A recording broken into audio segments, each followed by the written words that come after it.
guys, Derek Harkner with Donner and Associates. Today I'm at Casa Isabel with Isabel.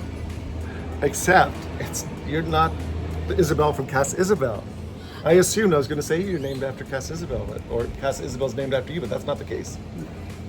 The original house was built, I think, in 1940 or 50. Wow. And that was in Isabel and David.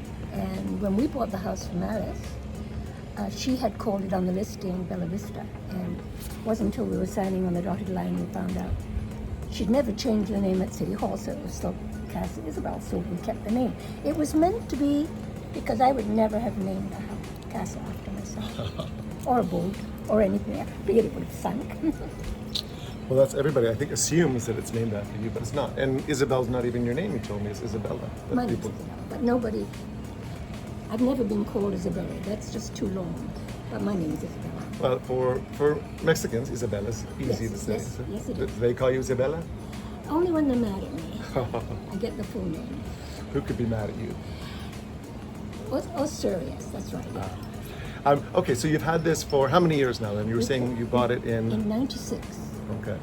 And it was just a house back then? Just a two-bedroom house, and it had enough land that we knew we had a lot of opportunity to build.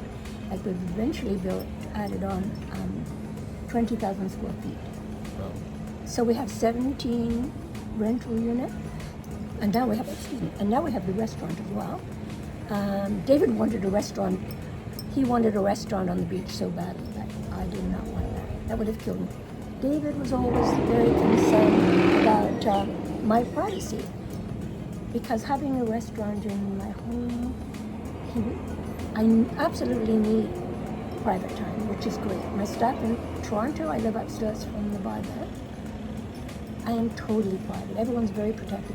Listen, very protective. Very fur. There's a lot of Canadians and Torontonians that live here, and she's the owner of the Madison Avenue pub, which is very popular University of Toronto pub. I've been there many, many times too, and had lots of friends work there. And, yeah, great place, very popular, still going strong. 41 years old last month. Wow, congratulations. And David bought the building in 83, one building in 83, the first building, and we opened up in, 73, and we opened up in 83. So that's kind of quite a... So you have like two legacies in two different towns. You're not from Toronto originally? I'm born in Liverpool, England. Okay, born in Liverpool. And how did you get to Toronto? I was working in a pub in Germany and met a fellow that I ended up getting married to in England, and then went to British Columbia and Ottawa, and then Toronto. I was in Toronto since 1968. And then your first time in Vallarta was when? 89. I had booked for, a whole gang of us used to go to Jamaica and then Dominican Republic for a holiday, 1 or 2 weeks of the year. And then Jamaica got very bad, and then Dominican got bad, so Mexico was the next spot. So I had booked, me being the bossy bitch, I had booked everyone into Eastern Maharas because I wanted to be somewhere I could be in the water. I was a water baby. So the agent called us up and said, Isabel, this is in 89, Isabel, there's been a hurricane. And the island's pretty well closed up. I don't think it was as bad as they figured, but they couldn't put 30 people in. The only place they could put 30 people was on the other coast, Puerto Vallarta. So do you want to go and ask your friends if that's okay? No, we have the money, just book us in. They won't even know where they are. And they didn't know. I mean, when you got 30 people in one place, we just partied the whole time. And then the day before we left, we had one couple who'd been looking at properties, and they got it down to 2 properties that they were interested in buying, and asked David, David being the builder, would we go and have a look at these properties? Looked at Lapa Lapa. Of course, we pulled a huge cooler of beer through the lobby, and the bus that we'd rented had Jesus Saves down the side of it. And we're going into Lapa Lapa, and we've got our beer. Being Canadians, we're hiding our beer under our shirts, thinking nobody will notice. And then the second place we went to, we pulled up to a very modest building in La Jolla, Miss Maloya, very modest lobby. Of course, we've got our beer, thinking nobody will notice. And I went to the end of the lobby, and I don't think, I'd had about 5 beers at that point. I don't think I'd ever seen a more beautiful beach in my life. My heart just dropped, and then the salesman took one look at us. All of us got our beers under our shirt and brought a big cooler of beer, and there was 15 of us. 3 of us bought condos. We'd never been here before in our life. The day before we left, again, the company that built La Jolla Miss Maloya were Americans, and they took mortgages back. I didn't know what the situation was, buying something down here. We'd never come down here with a plan to buy anything. But the beer was cold, and it was a good day, and the salesman, that extra cooler of beer kind of, so that's how we ended up here. And then, but we were in town every day because we're townies. Once it got dark there was no Barcella, there was nothing else there. So once the sun went down, you're looking out at total black, pitch black.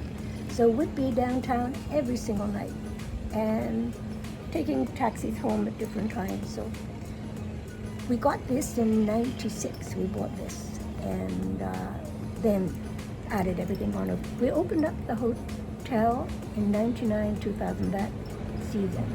I think we had 9 rooms when we first opened up.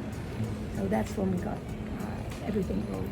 Now, I've heard nothing but great things, so you must have lots of regular, like return visitors that come and stay year after year. Oh, yeah. We have some of our guests have been staying here for 17 years, 11 years, 13 years, and some stay for 4 months.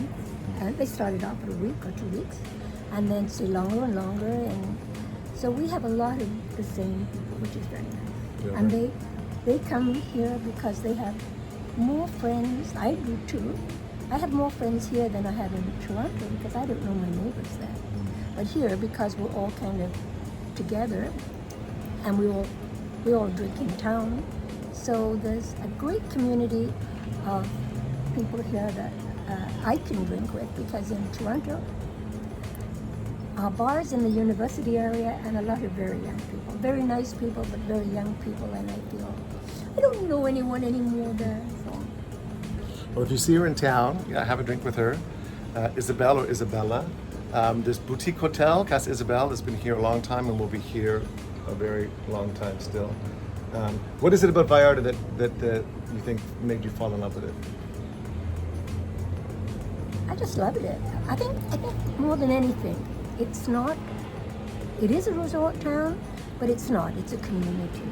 And I've never been anywhere on vacation that there has been a community like this. Like you have tons and tons of people helping animals, helping children, helping all kinds. People come down here retired, and the first year they party, then they really need to have something else to do, so then they find a little niche that they want to belong to, and they can contribute. I've never been in a town like this that has so much of a community spirit and everybody helping everyone, and of course the Mexican people are wonderful.